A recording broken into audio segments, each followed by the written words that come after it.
I'm Roxie with Roxie's Broadway Breakdown. Welcome back to my channel, and today I want to talk about the best Disney shows of all time and why some have been more successful than others. Disney has had a huge impact on Broadway and Times Square and New York in general. I find this fascinating, and I did a whole video on this, which I'll link below. But let's get to this. In 1994, Disney kicked it off with Beauty and the Beast at the Palace Theater. Of course, the Palace Theater. What else would suit Disney's Beauty and the Beast? And they were wildly successful with this.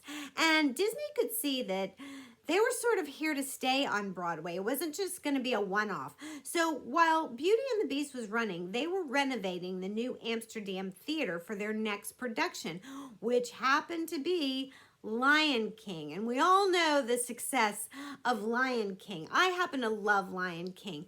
I'm not a huge fan of Beauty and the Beast, but I do love Lion King, which started in 1997.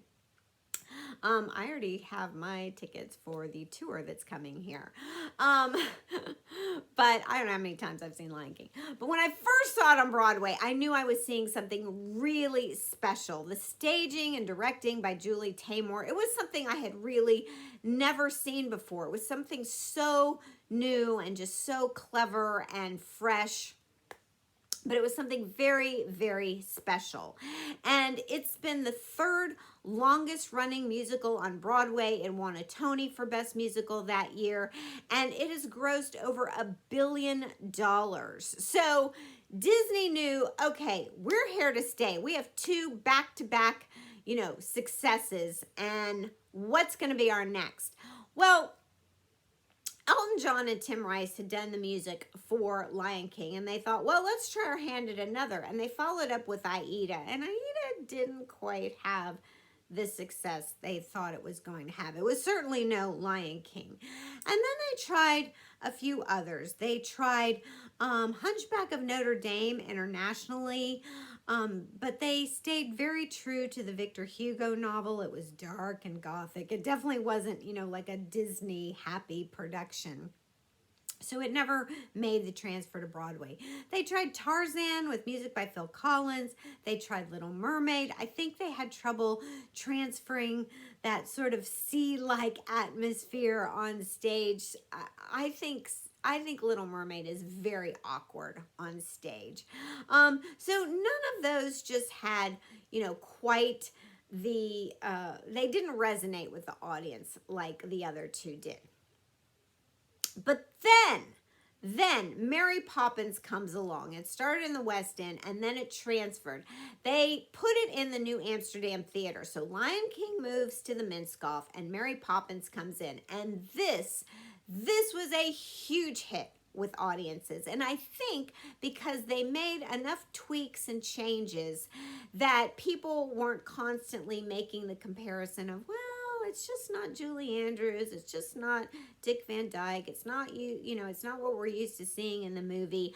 I think they made enough changes, and I think they were very clever about the special effects and, sort of what we were used to seeing in the movie, but different. And anyway, it was a very successful stage adaptation, and I love Mary Poppins. I think it's very clever.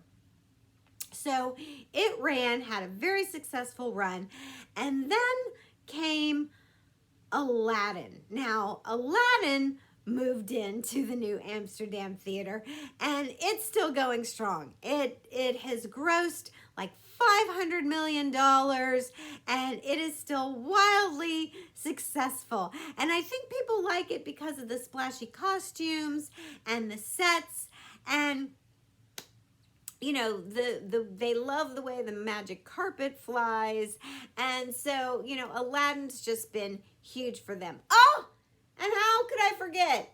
In between, there was Newsies. Oh my gosh, Newsies. How could I forget Newsies? Newsies is one of my all-time favorite Disney shows. I guess because it wasn't at the New Amsterdam Theater. I think that was at the St. James. Anyway, yes, Newsies was quite a hit for them. It won Tonys for... I won a Tony for Best Choreography. And to this day, as much as I love the music and the storyline, and I have to say, the choreography is kind of what makes Newsies. Christopher Gattelli's choreography is really exciting, and you can catch it on the Disney Plus channel. So go watch it. If you've never seen Newsies, go catch Newsies. All right, so after Aladdin, they think, well, Frozen. Frozen is sort of the next obvious choice to turn into a stage adaptation. So many people love the movie. It's so beloved. Let It Go is such a classic hit, you know, known world round.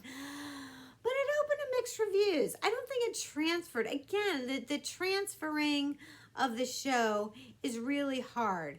And then the pandemic hit, which did not help it. So Frozen wasn't what they thought it was going to be. And that's sort of been their last attempt right now on big Broadway shows. Others are in the works, like Jungle Book and Coco. I'm really excited about Coco because I love Coco the movie. But it's going to be interesting to see how they do that, because if you're not familiar with Coco, Coco deals about the Day of the Dead and spirits and ghosts and things like that. So they're going to have to get very inventive on how they deal with all that sort of, you know, just ghost-like things on stage and all the neon colors. And I'd be really excited to see how they do Coco on stage.